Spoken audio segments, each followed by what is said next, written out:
coming. And just to introduce myself, my name is Makoto Takemiya, and let's see, this is me.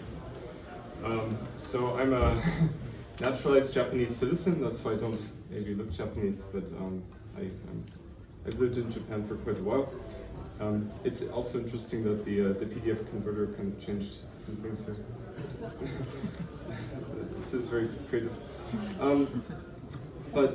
Yeah, so I'm a computer scientist by training. I've personally been into crypto since 2013, and I've been in a variety of projects, contributing as an engineer in various capacities. And I'm also the co-founder of a company called Sorimitsu that I founded in 2016.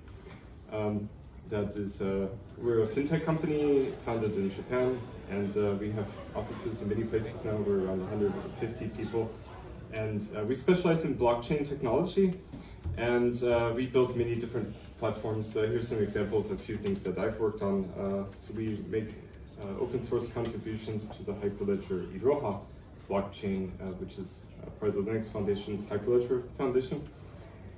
And we've used Iroha for many cool applications, including working with the Central Bank of Cambodia on the first retail CBDC that went live in 2019 in Cambodia. So it's called Bakhong, and it's an exciting project, but we do many other things. We do POC right now with the Asian Development Bank. But today I'm going to talk mainly about Sora. So Sora is a decentralized economic system using Polkadot technology. So we use a Parity Substrate as the blockchain, and we launched our network on Substrate about a little bit more than a year ago. So I'll be talking about some of this work today. And yeah, we do other work with central banks as well. So I kind of enjoy working with some of these developing countries. So we're working on a project that's funded by the Japanese government in the Lao PTR, which is in Southeast Asia, in case it's a little far away from here. And we've gotten some awards and stuff. I'm going to skip this. So for some reason, this PDF conversion kind of put this creative like I with an umlaut on it, but it's okay. This is from cryptocurrencies to crypto-economic systems. That's really part of the goal of Sora. So back in 2014, I got interested into macroeconomics through the work of Professor Richard Werner. I watched a documentary on YouTube called Princes of the Yen, which is I really recommend this documentary. But it really opened the door and got me interested into economic systems. And at the same time, the ability of cryptocurrencies to give people individual freedom and control over their own assets is also quite interesting. And so I was thinking, how do you kind of go beyond just having a cryptocurrency? How do you have a crypto-economic system? So an economic system is not just a transactional currency like euro or dinar, but it is also a way to allocate the currency with the objective of doing some kind of monetary policy. And many cryptocurrencies probably do not have any monetary policy because they have some allergy to central bank quantitative easing or other types of devaluation of a currency. But when you actually get into the details of macroeconomics, you realize that it's a little bit more nuanced than that, and there's ways to actually use monetary policy to advance humanity and to help empower people. So what we're trying to do with Sora is actually go beyond just having a transactional cryptocurrency and actually having a complete governance and a governance system and way to allocate this token to people to help advance economic growth. So first we should kind of talk about what economic growth is. So economic growth can be thought of as the expansion of output, so the creation of new goods and services. Typically in macroeconomics, this is written as this is y variable, and this y asterisk is the potential output. So you never actually get to the potential because that would be under optimal conditions and perfect knowledge and all these things that do not exist in the real world. But to try to approach potential, you have it's really a function of the potential quantity of factor inputs, which in macroeconomics are typically taken to be land, labor, capital, and technology, and the total factor productivity, which is the utilization of these factor inputs. So it's really, you can conceptualize it as a function where you have some inputs, and you utilize these inputs to create new goods and services, which are real economic output. And this relates to money through the equation of exchange. So the, I guess, classical formulation is the MV equals PQ, which is the purchasing power, the money stock, times the velocity, which is the amount that, if you print a dollar bill, the number of times this moves hands, like in a year, for instance, some time period. It's the velocity of transactions times the number of money in circulation. It has an equality with the prices of goods and the quantity of the transactions in goods. So basically all the money used to pay for things has to be equal to the money times the velocity, which is kind of tautological, but it's an equality that you can think of. In real economies, they're too complex, there's too many cash transactions, things like that, so you can't actually see Q directly. So this is approximated by looking at the output of economic activity, which is Y. So the goods and services produced in the economy. This is a nominal GDP. So money is related to GDP in this way. And the cool thing is, so this was explained in the book and documentary Princes of the Yen, and then later, I like this book, it's a little bit more formal, it's New Paradigm in Macroeconomics by Richard Werner. Really recommend this book. But the theory is very simple. The theory is that unlike traditional economists, you can't just treat all money as the same. You have to disaggregate it. So this is the quantity theory of disaggregated credit, or also known as the general quantity theory of money or credit. Credit and money I kind of use interchangeably in this presentation, but it's kind of nuanced, but the concept is really purchasing power, or in the blockchain space, the token float, the number of tokens in an economy. So the theory really states that money can be disaggregated into two components: the money used in real economy transactions, and this is GDP transactions, but the PDF converter seems to change things. And then the money used for non-GDP transactions is the financial, MF, so the financial money. And this is related to GDP growth by these equations here. But typically in large economies, velocity can be, at least for the real economy, can be thought of as being kind of stable, because humans have basic needs that don't really change too much. Eat, sleep, shelter, food. So the amount of money is over longer time spans is kind of can be thought of as kind of close to constant. Like you can have like war or other types of things that change velocity quite suddenly, but not in normal daily lives. So so you can really look at the change in the money stock being related to the change in the nominal GDP. So prices also have a stickiness. People don't like to raise prices or lower prices, so prices have a tendency to try to be kind of stable too. So you can kind of conceptualize this equation being that a change in the money stock is equal to a change in the output Y. And this is really important because the big idea is that you can have more economic goods and services if you create new money to create those goods and services. So, and this has other implications too, that without changing the purchasing power, you can't actually have economic growth according to this equality. And that's really quite important. Now, the same can also hold for financial transactions. So if you create money and you use it in asset purchases, so the purchases of existing assets, so for example, real estate speculation or stocks and bonds, then you have a change in the price of the transactions that happen. So really you have like a bubble situation in that case. So this leads to three ways to create credit or create purchasing power in the economy. The first being consumption, which if you create new purchasing power, if you mint money and use it to buy things, the price of what you buy is going to go up. This is kind of common sense. But we've seen it in many cases around the world.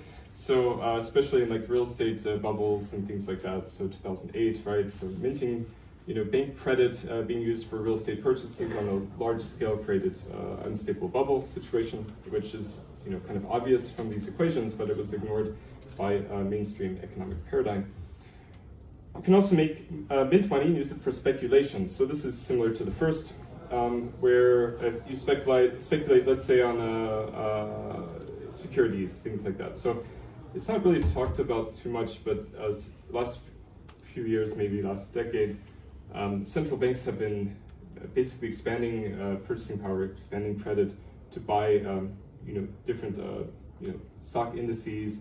Bank of Japan's just dumping huge amounts, so tens of billions of dollars per day at some point. And I think they owned 1/3 of the Nikkei stock index, owned by this Bank of Japan. But they're not unique. Every central bank is kind of doing this now. And one of the Swiss National Bank is one of the largest shareholders of Apple, and they have a mint. They can just buy mint francs and buy shares if they want, and that leads to increase in the asset prices, obviously, because MV equals PY. You don't have any new Y, so the P has to go up, basically. But the third way, and what you want to do, is you can create new purchasing power for production of new goods and services, which leads to economic growth, and you can do this without price inflation. In fact, you can have price deflation, even though you're expanding the money supply, because you have more goods and services that suck up the money, right? If you have the same velocity and similar price index. So that's the big idea of a rational economic system, and unfortunately central banks don't really do this in practice so much. Now there are historical examples of central banks following this methodology. Bank of Japan in the post-war up until the 80s did this with credit guidance. Central banks in Europe, France, Germany also did this in the post-war era, and Thailand, Korea, Taiwan also are famous examples. But all this kind of ended in the 80s and 90s with pressure from the US to it's called the Washington Consensus. So you focus on interest rates instead of credit rationing or allocation. So the big idea of Sora is very simple. It's one bullet point, and that's to basically mint and distribute a cryptocurrency to help producers create more economic output, like real economic activity. Central banks are not maybe doing their job, so it's up to the people to do it, is the core concept. So it's based around a token called ZOR. It's kind of interesting because it has its supply and primary market defined by a token bonding curve that I'll talk about. It's kind of a cool concept, and it's nice because it allows scalability of to different size economies. So I'll describe that in a second. But yeah, it's kind of like the native token of this network. So I think everyone here is familiar with blockchains. You may not be familiar with the token bonding curve. It's kind of a cool concept. The idea is that you have a primary market that is the token issuer and able to mint and burn tokens, and you have a computer program that basically takes some reserves of a token. Like for example, we use ETH and DAI. You put reserves into the smart contract. You mint new XOR. And then you can burn the XOR and get the reserves back by putting into the token bonding curve, and you get your tokens back. The cool thing is this allows some predictability in the prices, because this is used like a linear function, and it allows you to have some forward guidance about what is the economy doing. If the token supply is expanding, then the price actually is going up. And if it's going down, if there's not much demand, you're going to be burning the token. So it's a counter-cyclical demand-supply contract. So it's kind of cool because using this methodology, you can scale to any size economy. So you could even scale like to the whole world. Hundreds of trillions of dollars could all be managed by the system, because the system will mint and burn tokens as needed to contract and expand the supply. It's also interesting because you have resistance level and support level of the token, in theory, provided for by the token bonding curve. So if you have sufficient reserves in the token bonding curve, then the primary market is going to define the bounds of the secondary market.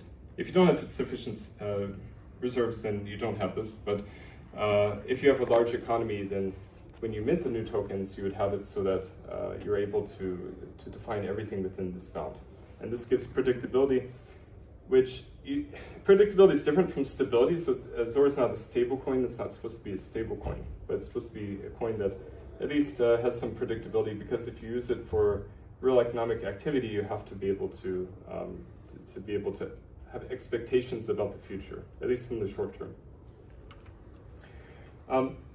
If you try to execute trades without full reserves in the token bonding curve, then what you have is you have something like this, where you have an ideal sell price function that's defined by, so the token bonding curve has two functions, like I had in the image. You have a buy price function and sell price function. And depending on the parameters of your economy, you can set a margin between the two. And in Zor, we use a 20% margin currently, but this is a variable that you can change as a monetary policy variable. So what that means is if you buy the token, if you sell it instantly, you lose 20%. Just the way it is, if there's full reserves. If there's not full reserves, then what happens is the curve becomes something like this, and it can drop off depending on the actual supply of reserves in the token bonding curve. So, but the cool thing is you can always get some answer as long as you have reserves in there. So this is actually integrated into a DEX on the Zor network called PokerSwap. I think it's a really cool DEX. So it's a decentralized exchange, and this is all integrated transparently to the user. So the user doesn't even have to think about, are they trading into the secondary market or primary market. The algorithm will automatically route the trades so that they always get the optimal, the mathematically optimal answer. There's other cool things that you can do with the Zor token like this, and this is very similar to famous example that blew up this week called Luna, but there's two key differences, and I'll be explaining these. But we have a stablecoin on the Zor network called XSTUSD, and this is a Zor synthetic stablecoin. And in theory, you could have other stablecoins too. As long as you have a price index, you can create some kind of token that's a synthetic token that's pegged to the index. So XSTUSD uses the Zor DAI, so MakerDAO's DAI exchange rate in order to kind of peg to the dollar. It pegs to the DAI exchange rate, and we assume that DAI is going to be stable, at least as stable as we want it to be. The way it works is to get some XSTUSD, you swap some Zor into the token, and then PokerSwap will automatically burn the Zor tokens and mint the stablecoin, and you can do the opposite. So it's very similar to Luna and UST, but Luna had a couple of flaws. So one was they didn't use something like a token bonding curve. So when the Luna economy became very big, what was the market cap at the peak, like 30 billion or something? I don't know, I'm not a trader. So I never had Luna either. But yeah, dodge that boat. I've had other shitcoins though. So they didn't use the token bonding curve. So when people tried to attack, so it's an obvious attack. So George Soros did the same thing, against the British pound and also the Malaysian ringgit. Anyone with a lot of money can purposely manipulate a market. If they have more money than the liquidity, they can change the price at will, and if they have short selling contracts, they make money for free, basically. So that's kind of what we saw in the last week with Luna. It's a little bit more nuanced because it also crashed the price of a Bitcoin, which was held as reserve by the Luna Foundation Guard. But if they had had a token bonding curve, they would have been able to automatically manage the reserves. You'd have some back in your collateral to the Luna token that would be convertible to from USD to there. So it would have provided a safety net, even though the price would have gone down, obviously, but it wouldn't have crashed as much. It would have been a temporary thing. Also, they didn't have a floor price. So we also have like a short circuit in the redeemability where if the price were to get too low, it just short circuits and doesn't go down lower for the conversion to Zor. And that's because you don't want to hyperinflate the underlying asset like happened with Luna. I think in half an hour it went from 600 billion to 3 trillion in supply. So it's sad, but you have to expect people to attack your system, and you need to be able to prepare. You have to realize that if there's a big attack, it's not a change in the underlying fundamentals. You have to be able to prevent the attack and then potentially have some short-term, usability hit, but in the long term it would recover. So that's what we also implement in XST. So XST are Zora synthetic assets. Currently there's only XST USD, but we're working on other indices too. If you have an oracle that's reliable, you could do anything. But the key point is you need really reliable oracles because there's lots of attack vectors for oracles too. So we're not in a rush to add more. But the cool thing is once you have these different synthetic assets, you can use them for international settlement or other types of applications. So if you want to convert from something like the Khmer Real to Euro, in the real world, this is a very illiquid currency pair, but what you can do is you can convert between these two at a geometric rate because they're both synthetic assets backed by an underlying currency. So this is kind of inspired by Irving Fisher's ideas about stabilizing the dollar in the early 1900s. So the idea really is you have people who are gold bugs think that gold is like some magical monetarily stable currency, but it's not. And actually 100 years ago people were writing many papers and books about what to do with gold because it was actually not stable. Because with industrialization at the end of the 1800s you had a sudden increase in like 30% in circulating gold because of all the industrial mining methods that went into place. So Irving Fisher was writing papers 100 years ago about the dollar's purchasing power is not stable because it's backed by gold, and gold is changing its value all the time. If you add bimetallism, it's even more complex. So his idea was you make the dollar like a synthetic dollar, and you keep it pegged to an index, and then you change the amount of gold backing it. So it's the same idea with Zora synthetics. You peg synthetic currency to an index, and you change the backing amount. And you can do this with a computer program now. You don't have to have anyone doing it by hand. So it's quite a cool concept, I think. Okay, so I'm going to skip this, but there's a couple of advantages of a Zora-based economy that I wanted to point out, because this talk is really talking about what are the advantages of using Zora, for example, as a legal tender in a country. So we talked about economic growth and the goals of economic growth, to have more output, to utilize factor inputs better without being capitally constrained by capital constraints.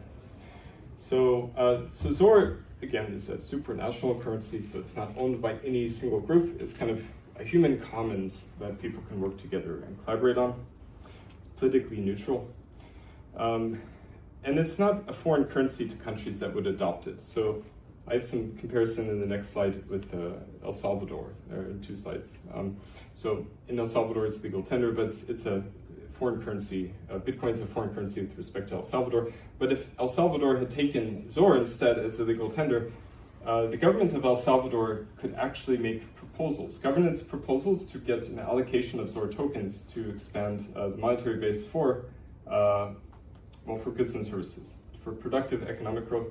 And you do this under democratic governance by the token holders, so people have skin in the game and they're not inflating their own token.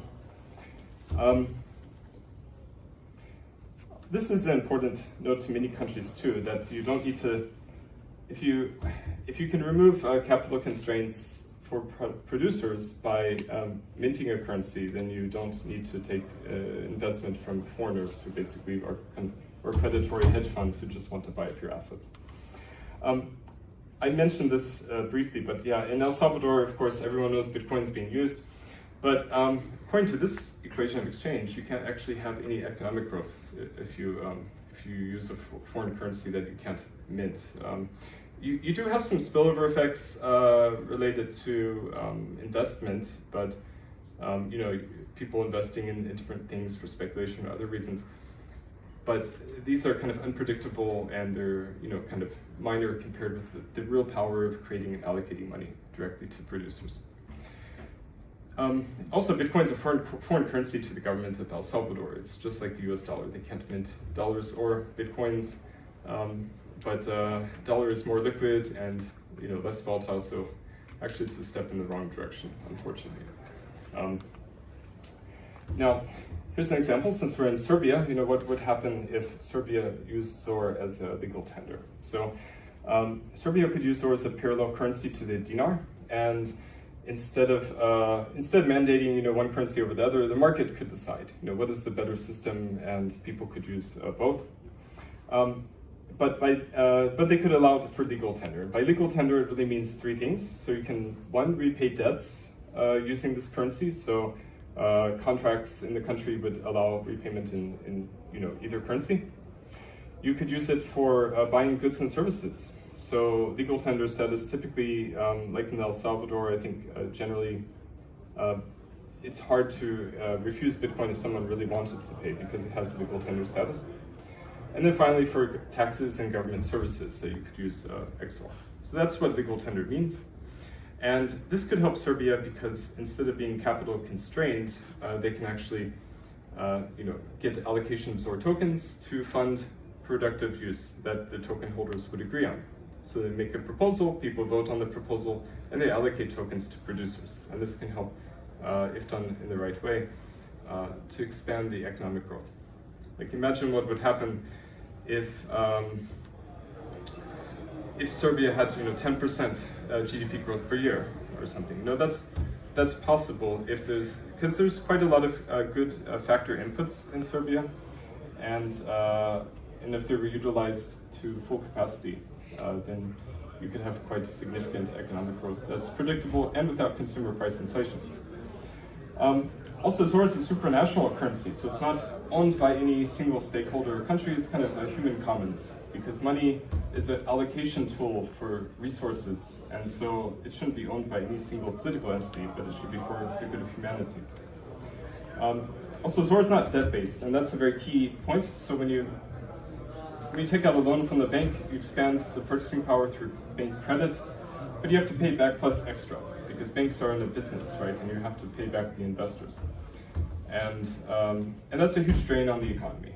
So no interest, debt-free money is always going to be superior.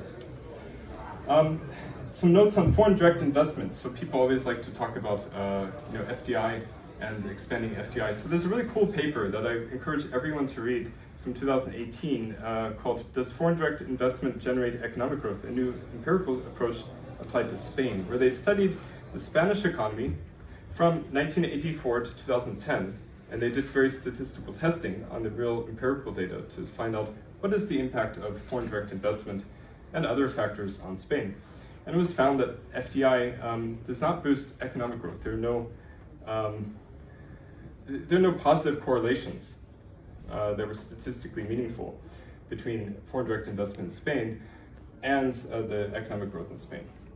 Also, it was found that FDI competes with domestic investment. This was done even when FDI was in the same currency, as in the case in the Eurozone, which is quite surprising.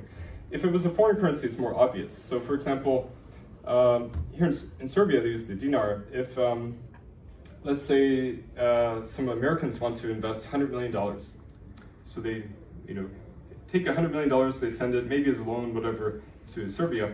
What happens to $100 million? Does it leave America? Does anyone know? So it doesn't leave America. It stays at the Federal Reserve on their balance sheet. Money actually never leaves the issuing country. So in the case of Eurozone, it's ECB. If somebody gives you euros to your bank account, the euros are staying in Europe. They're not actually coming to your country. What happens is, in the case of a loan, domestic banks in Serbia would create the dinars, and swap this through various banking operations, so that there's an equivalence in value, but they're just minting money locally, and the money is staying in Europe or America. So money doesn't really travel across borders. So FDI really has a lot of problems with that. It's really interesting that using statistical testing, they didn't find any statistically significant impact on growth in Spain between huge time period, 1984 to 2010, in which they used various currencies at the time. They also studied the statistical effect of joining the EU and joining the Eurozone on economic growth in Spain. And Spanish politicians told their people, we have to join EU, there's all these benefits, open markets, free trade, better access to investment. and there's no statistically significant correlation to these. So speaking as a data scientist, you can't say anything about that. So there's no economic rationale for joining the EU, at least. So if your politicians tell you otherwise, you should ask for the proof. In fact, many countries have a negative correlation. But all this is really because for FDI, competent investors always extract out more value than they put in. I mean, that's kind of obvious. If you go to a country and you give them money, you want to take out more. You want to take as much value as possible, and you don't care about the people there. So FDI is not a panacea for helping economic growth. In fact, there's no statistical relationship.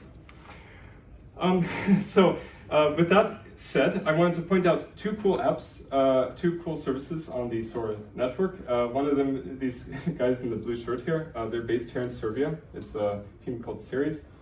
And they have two really cool projects that are launched. One is a liquidity locker, I think those of you who are really familiar with crypto investing know that if you buy into a token, there's something called a rug pull where the team takes liquidity and runs away. So their liquidity locker lets teams lock liquidity for some time period, so that at least there's known constraints, and this is on the blockchain, so you can't fake it or anything. So you can see that it's really locked. So that's one use case. And then just today, I don't know why, but anyway, so there's PDF conversion, but they launched a really cool platform called Demeter or Dale, and this is a farming platform. So it allows people to take their liquidity on PokerSwap and lock it in order to kind of get a bonus in some DAO tokens, and you can also do staking of DAO tokens too. So these guys did a great job building on our network, so I really appreciate that. And then tomorrow, there's a really exciting digital wine project. So in Serbia, wine is very popular. So this is Californian wine that is actually digitized. It's kind of like tokenization, but it's called Phygital, I guess. It's anyway, whatever you want to call it. It's a token that you can buy that you can redeem for wine, and it's on a token. It's on a XYK pool. So what that means is, it's like in Uniswap, they have Unisocks for those who know, but here it's wine, and each incremental bottle of wine goes up in value or down in value, based on the trades. So it's kind of a real-time pricing function, so the market can decide what the real value of the wine is. So that's a really cool project that's launching tomorrow. So it's called Noir, and if you're interested in wine, you can check that out. Anyway, I think we could probably take a couple questions. So any questions from, maybe this gentleman?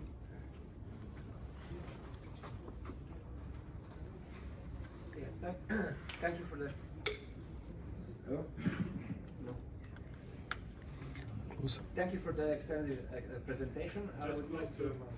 I would like to ask, the staking of the Sora is giving you power of voting. Now, is it vulnerable to 50% attack? So can a big George Soros come and take over 50% of Sora and do whatever he wants, so give himself the money that he wants? Or what is the prevention of this attack? Yeah, so that's a great question. So we use a Substrate governance palette, which is part of Substrate. And this allows token voting similar to proof of stake, but you lock up your token and there's a quadratic voting. So the more you care about something, you can lock your tokens for longer, with the maximum period being, I think 2 years or something. So if somebody were to come into the network and buy a majority of voting power and then lock for 2 years, then yeah, they can control quite a lot. But we do have ideas on how to fix this and improve it. So that's using cryptographic sortition. So right now we just use straight token voting, but I mean it's not the best governance policy. So there's a really cool paper that I read that analyzes ancient Athenian democracy, and Athenian democracy at the peak. So Athens evolved over a couple hundred years and changed their democracy. It wasn't like a populist circus like we have in Europe or America. So, I'm from Japan, so in Japan too it's the same.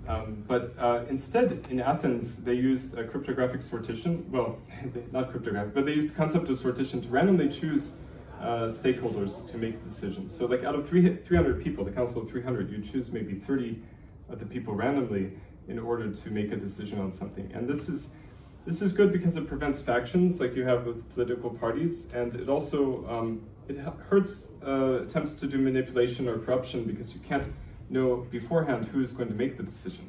So you can't like bribe people because it's kind of like at the time of making a decision or right before you choose these people. And if you combine this with the concept of multi-stage decision making, you get a really resistant, theoretically resistant democratic process. And that's what we want to do in the future. It's called the Sora Parliament, but it's going to take some time to build. So thanks for the question. I mean, like for example, if Serbia were to use Zor as a legal tender, the government has a lot of money. They could just buy a bunch of tokens and take over everything. So you wouldn't want that. So you do need some other types of democratic system. I think we had one other question from. Oh wow, okay. I guess you should be friends. Oh yeah, how about this gentleman here? Hi, so. Yeah. Okay. So my question is it like a multi-tenant, meaning you have your token that you can use across many countries, or it is just for one country? Yeah, that's exactly the goal, is to have a supranational currency that is owned by no country, but instead everyone can kind of like contribute into the creation and allocation of the money. So maybe it's a bit idealistic, but it could help things like international trade, and it can help with collaboration between countries, because if you both have your economies linked, things like war become less likely. People are linked economically and through trade. There's different bonds, and let's be honest. Humanity has a lot of problems, and they can only be solved through logic. Using our intellect, collaboration. You can't do it through existing processes. So you want like a system where people can work together, like normal people, right, and take direct control in the allocation of purchasing power in the economy. So one of the problems with the central bank's system today is you don't really have this democratic oversight. Now it's called like central bank independence, which is theoretically presented to people by saying that central banks should not be linked to governments because governments will just mint money and buy votes, which is true because the current democratic process is also really broken. And it's not a very good process. So if you had sortition, you wouldn't have this problem. But because we have this kind of electoral circus in many countries, that is an issue. And so central banks are without any democratic oversight in many countries. But that's not very good either, because it's kind of arbitrary what the outcomes are. If the central bank is working for the good of the people, then it will work out. And if they're not, then it doesn't. And there's really no way to control it, or to even know what's happening. In fact, basically, they lie to you and say everything is done by exchange rates or not exchange rates, interest rates, and but really, as we saw in the equation of exchange, there are no interest rates in this equation. So it's really the quantity of money for the correct use that determines economic growth. How are we for time? Should we wrap up? Or? Okay, yeah, we'll do one more. Hello, thank you for your presentation, and I would like to ask, maybe you have thought of ways that you can fight possible corruption and collaboration of token holders, token stakers, that may unite to fund particular industry? Yeah, so this really goes along hand in hand with the governance system that we're planning, and it's based on three principles from ancient Athenian democracy, namely isenomia, isegoria, and sortition. So the first two are really that anyone who wants to contribute to the governance or decision making has the ability to contribute if you're a citizen, right? So in ancient Athens, not everyone could join, only people to a certain threshold. And I think that's fine. I think it's fine to say you have to have this criteria to get in. Everyone knows what the criteria is, and I don't think it should be based on anything genetic or anything like that. It should be based on meritocratic means. But if you are good enough to get in, you get in, and then you can contribute. And then everyone who gets in should have equal say or equal voting power. And then finally, sortition out of the people who join, you randomly choose some of them to make decisions. So if you don't have this, then you can get factions that work together because you have the power of the mint, and there's this moral hazard that you would want to inflate currency for your own political power, and that would not be good. So instead, you have to have a correct governance system. That being said, all this can be done really well when it works. So post-war Japan is a great proof of this. So Japan was able to double GDP growth in just within a decade. And this was done not by communist-style economic planning, but Japan was like a third way. So Yugoslavia was kind of a third way too, but Japan was a little bit more methodical because they tested it first in Manchuria. So they had some experience and they adapted it before they used it in Japan. But what they did was they had sectoral analysis. So you look at the factor inputs in the country and how do you utilize them, what are the skills that people have. And from that, the Bank of Japan chose industrialization, like making machinery and cars and things like that. But they didn't choose favorites. They just chose like sectors, saying like steel production should get increased next quarter of like 5%. Construction should have an increase of 7%. So these were done based on some logical constraints. They didn't really have computers back then, so a lot of this was done like by hand. But there's like a team of people doing this credit planning. Germany did many similar things, but Japan was a little bit more nuanced. But post-war Germany in the West was using many of the same concepts. And it worked really well, but the problem is, there's a few problems, but mainly there's a lot of politics involved, and the governance was the main issue. So there's the Sora economic model was mainly proposed by an economist named Yoke Yamaguchi, and he's a young guy. He was getting his master's degree in Norway when he wrote this work. But he and his father have been proposing a type of money called public money. So a type of currency that is owned by the people for the good of the people. But the governance is really hard to get right. So Sora, we try to not just have a monetary policy, but also governance with it. So, look, it's all an experiment, so we'll see where it goes. But I do think it has the good potential to uplift humanity, and it would be hard to do worse than what a lot of the countries are doing. So I think I was actually downstairs at the main stage, and I saw the president of Liberland. He's talking about how the work that they're doing in Liberland on governance, it's hard to get it. Even if they don't do a perfect job, it's hard to be worse than existing systems. So I totally agree with that, and I think it's the same with economics. It's hard to do worse than a lot of the existing systems that we have. So with that, I'll end up, and thanks for joining.